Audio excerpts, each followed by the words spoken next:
1994, le Rwanda, petit pays d'Afrique centrale, est plongé dans la période la plus sombre de son histoire. Pendant les 100 jours du génocide, près d'1 million de Tutsis et de Hutus modérés ont été massacrés. Et après cela, comment rendre justice? De manière multiple. Au Rwanda, via l'organisation de procès par les juridictions nationales ou les juridictions Gacaca. À Arusha, par le tribunal pénal international pour le Rwanda. En Belgique et dans d'autres pays occidentaux, à travers des procès sur base des lois de compétence universelle.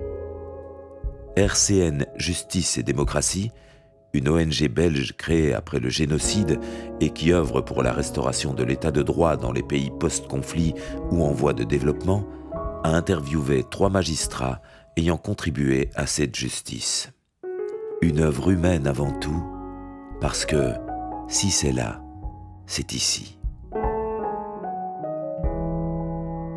C'est une justice compliquée. C'est une justice compliquée dans la mesure où le nombre d'auteurs est aussi vertigineux. Il fut une époque où je disais, si on devait faire la justice du génocide, on mettrait tous les Hutus en prison parce que celui qui n'a pas tué, n'a pas protégé. Il m'est arrivé de penser ça. Mais ce n'est pas ça la justice. Si une personne a commis un crime dans le cadre du génocide, il est clair pour moi que cela doit appeler une réponse judiciaire. En veillant bien sûr à apporter une certaine gradation quant au niveau de responsabilité des uns et des autres, mais il est clair qu'une réponse judiciaire doit être donc apportée, quel que soit l'endroit où l'auteur des faits a trouvé refuge. Les observateurs, surtout internationaux, les juristes internationaux disaient on ne peut pas juger autant de monde. Donc, il faut chercher une autre solution. Il y en a même qui ont parlé d'amnistie. Et ça, je suis content que les autorités rwandaises ont refusé cette option. Parce que l'avènement du génocide, on est arrivé à ce génocide parce que le pays a été caractérisé par des dizaines d'années d'impunité. Depuis 1959, les régimes qui se sont succédés, dominés par les Hutus, ont toujours tué les Tutsis. Chaque fois que ce régime était menacé, il fallait tuer les Tutsis. Il fallait un bouc émissaire. Donc, des dizaines d'années d'impunité qui ont conduit à un génocide. Moi, je dis, la justice, elle a l'avantage, c'est qu'elle donne la parole à tout le monde sans préjugés.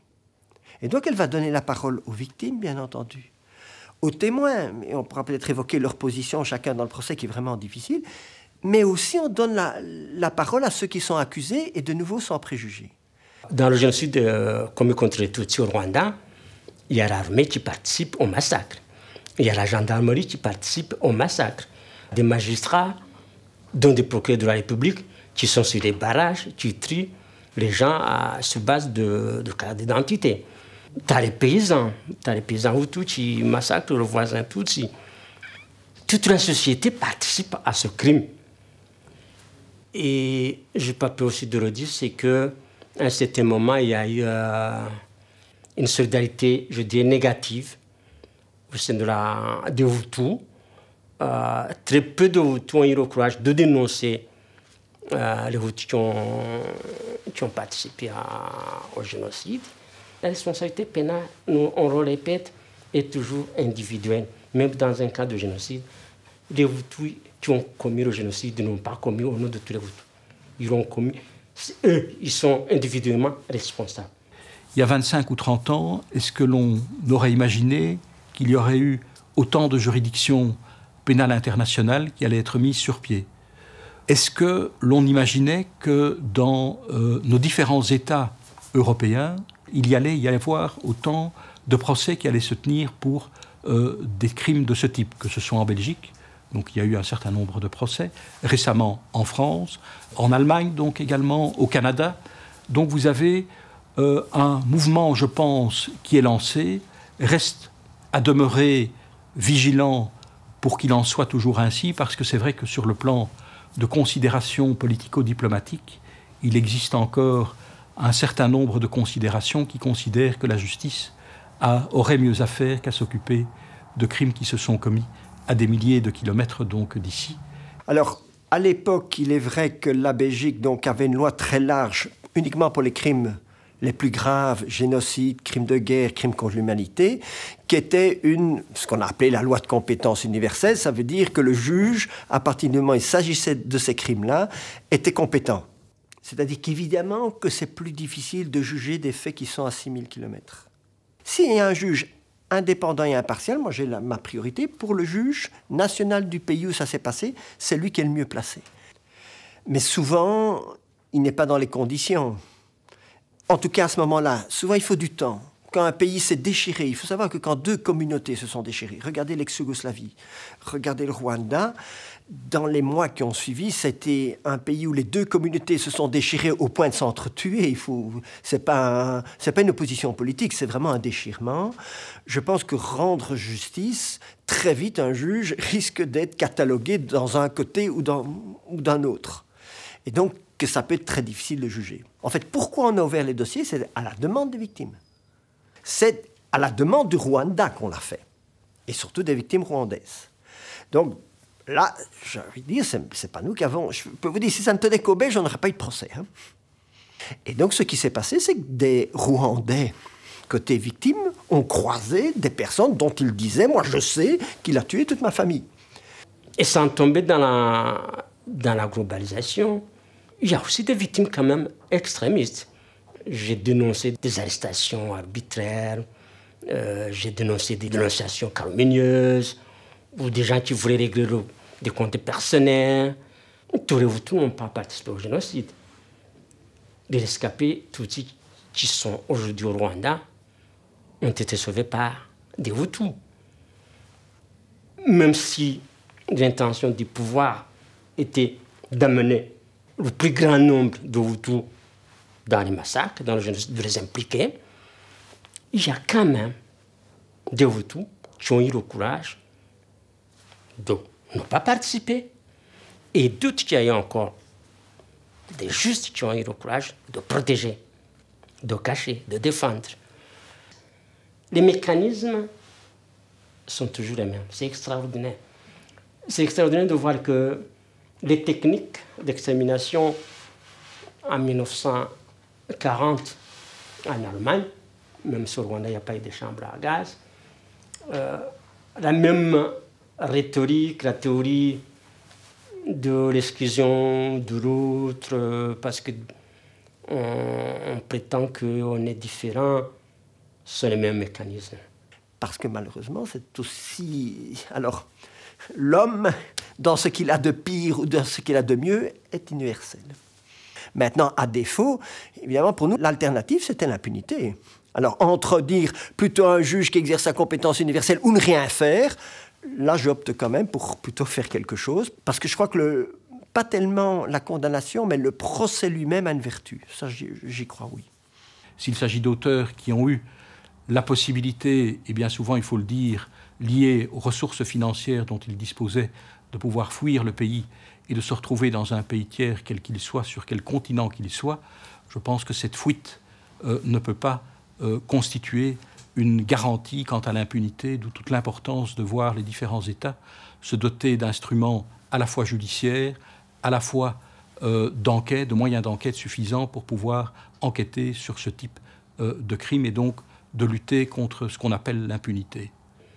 Il faut un autre mécanisme pour juger les auteurs du génocide, parce que le nombre est important et qu'avec les juridictions classiques, on ne va pas y arriver et qu'on ne peut pas penser à amnistie dans une situation de génocide. Après, donc, l'État rwandais est arrivé au judice Gacaca. Bon, bien sûr, aujourd'hui, les détracteurs de Gacaca disent, mais tous ces gens-là qui ont été jugés par les judices Gacaca sont en liberté, sont sur les collines. D'accord, ils sont sur les collines, mais ils ont été jugés, ils ont été reconnus coupables de génocide.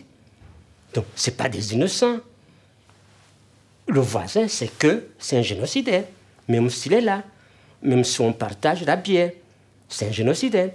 Il faut des lieux où, quelque part, on peut dire, mais confronter aussi ces réalités, parce que chacun vient avec sa réalité, et je crois que la justice, le procès, est un de ces lieux. Je n'ai pas dit que c'était le seul. Ça ne suffit pas. Je pense qu'il faut continuer à en parler de la justice, parce qu'aujourd'hui, j'ai l'impression que les jeunes, ils voient l'avenir. Et c'est bien. Mais on ne peut pas se projeter dans l'avenir avec assurance si cette œuvre de justice, la justice du génocide, n'est pas maintenue. Il faut toujours rappeler aux jeunes générations qu'il y a eu un génocide et que les auteurs ont été sanctionnés et jugés. Ces enfants ne sont pas héritiers de ça, de cette histoire de leurs parents. Et ça, il n'y a que les procès, les jugements qui ont été prononcés qui peuvent rappeler à ces enfants que c'est l'histoire de leurs parents, que ce n'est pas leur histoire, ce n'est pas leur héritage. Ils ne doivent pas hériter de ça. Vous savez, quand on a fait le premier procès cour d'assises, je me rappelle toujours les titres des journaux, 4 génocidaires devant la cour d'assises de Bruxelles. Bravo d'abord pour la présomption d'innocence. Mais je me suis dit, si on les catalogue comme des monstres, comme des bouchers, comme des génocidaires, ils vont tous être acquittés. Parce que moi, je savais que ce n'étaient pas des monstres, pas des bouchers, c'était des gens comme vous et comme moi.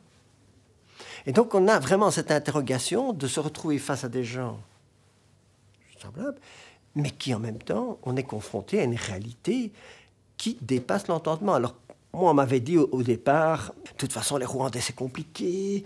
Alors, on m'a dit qu'il y avait la culture du mensonge. Ça m'étonne toujours de dire a priori, pourquoi est-ce que les témoins mentiraient systématiquement. On m'a dit, c'est une société très complexe et tout ça. J'ai dit oui. J'ai dit oui. Et puis j'ai dit, mais je suis prêt à vous écouter tous. Et j'ai écouté tout le monde. Et donc, c'est ça, une enquête. C'est très concrètement confronter, entendre. Moi, je pense beaucoup d'importance aux témoins qui pourraient être à décharge. Parce que le témoin à décharge, ça peut être le grain de sable qui fait qu'on doute. Et qu'à ce moment-là, qui mène à l'acquittement. Je me suis rendu au Rwanda dans le cadre d'exécution de commissions rogatoires internationales environ, je dirais, une dizaine de fois. J'ai eu l'avantage de ne pas être, si j'ose dire, dans les pionniers, puisque c'est le juge d'instruction Damien van der Merch, au début, qui a été pour la première fois en 1995. Moi, j'y étais 4-5 ans plus tard. Et donc, j'ai pu, quelque part, bénéficier aussi de leur expérience, de leur encadrement. Et sur place, il n'y a rien à faire. Il faut aller sur place pour comprendre. Et le premier constat que j'ai fait, c'est que ces crimes étaient tellement de masse, avaient été tellement répandus partout, que je veux dire, les témoins, j'en manquais pas. Hein.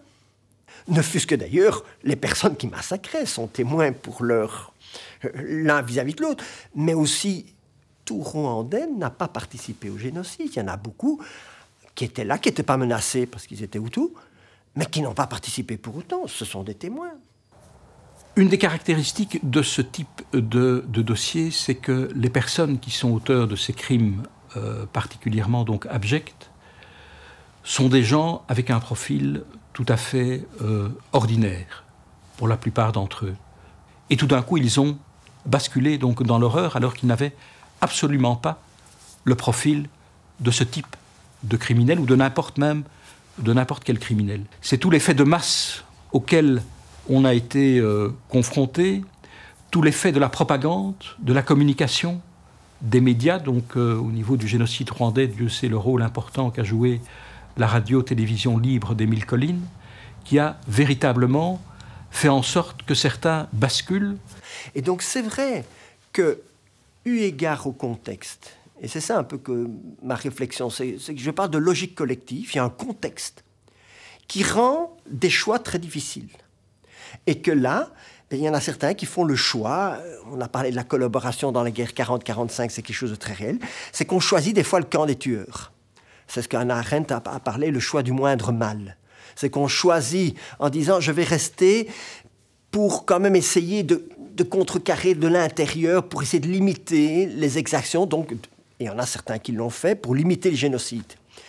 Hannah Arendt dit, mais le problème des gens qui choisissent le moindre mal, c'est qu'ils oublient très rapidement qu'ils ont choisi le mal. Et ça, je crois que c'est une réalité. On ne compose pas, on ne collabore pas avec le mal, sinon on est vite conduit à, malgré soi, à commettre le mal. J'ai envie de dire que le crime de génocide, c'est quoi? C'est un crime de racisme ou de xénophobie qui est poussé à son paroxysme, qui a amené un nombre exponentiel de personnes à rejeter l'autre, à tuer l'autre, simplement parce qu'il était différent de moi. Et donc, pour me répéter, toute l'importance d'apporter une réaction judiciaire adéquate lorsque l'on se trouve confronté donc, à ce type de comportement. Si je veux pouvoir regarder les victimes droit dans les yeux, je ne dois pas me tromper d'accusé. Donc, pour moi, il n'y a qu'un critère, c'est l'épreuve. Et donc, le seul engagement, c'est toujours le seul engagement que j'ai promis aux victimes.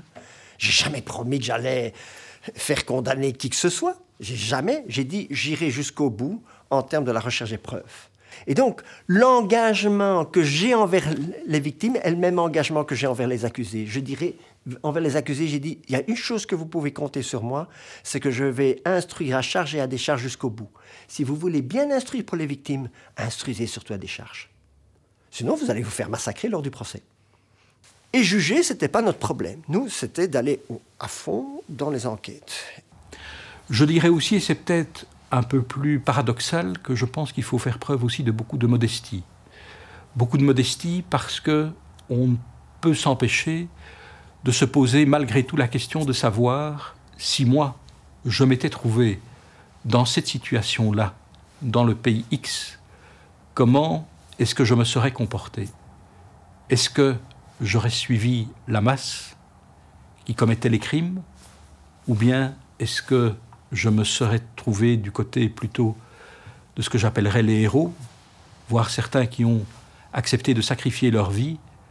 Je laisse la question avec un point d'interrogation et je ne sais pas si j'ai vraiment la réponse. J'espère que je me serais trouvé du bon côté, mais je n'en ai pas l'assurance. Donc, beaucoup de modestie par rapport à cela également. Ces massacres étaient en quelque sorte un message du pouvoir, donc du régime de Habyarimana, donné à l'opposition et aux Tutsis, et de dire si vous continuez comme ça à se tenir au Front patriotique rwandais, vous allez recevoir une leçon. Donc, c'était pour moi un test. Je remarque que dans l'appareil administratif et même judiciaire, protéger les assassins.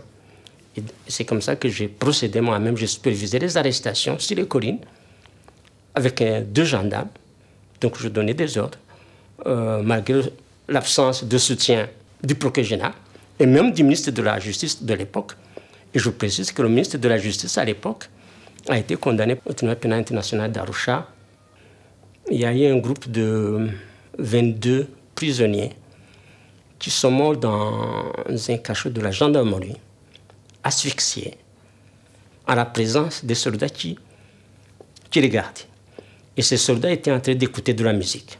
Donc quand on m'a téléphoné pour me dire qu'il y a des prisonniers qui agonisaient, donc je suis allé et j'ai trouvé des soldats qui dansaient alors que les gens agonisaient.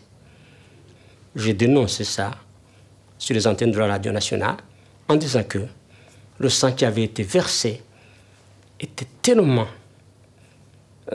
immense qu'on ne pouvait pas tolérer encore des scènes comme ça. Et suite à cela, donc, j'ai reçu des menaces et j'ai décidé de quitter le pays.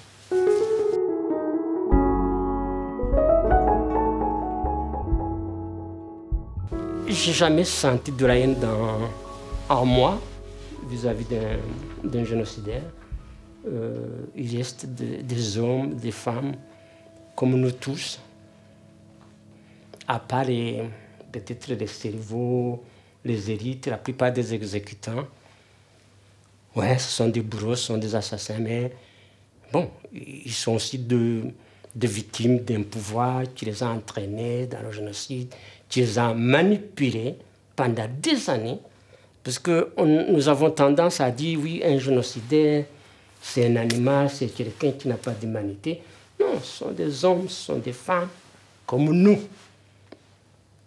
qui ont devenu des assassins, mais ce n'est pas des fous.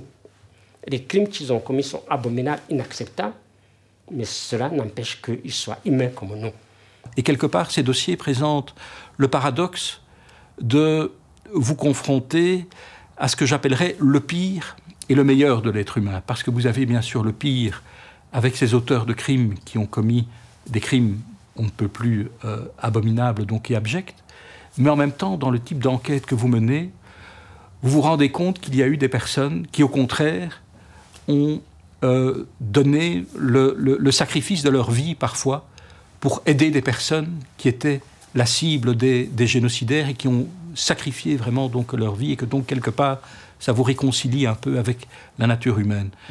Enfin, moi je dis quelque part c'était un voyage dans l'inhumain, soyons quand même clairs, mais où à travers ce travail d'enquête, mais surtout ce processus judiciaire, où quelque part on a pu remettre des mots sur tout ça, et finalement de voir que ce n'était pas des monstres de tout ça, mais qu'il y avait une certaine dimension d'humanité qui revenait.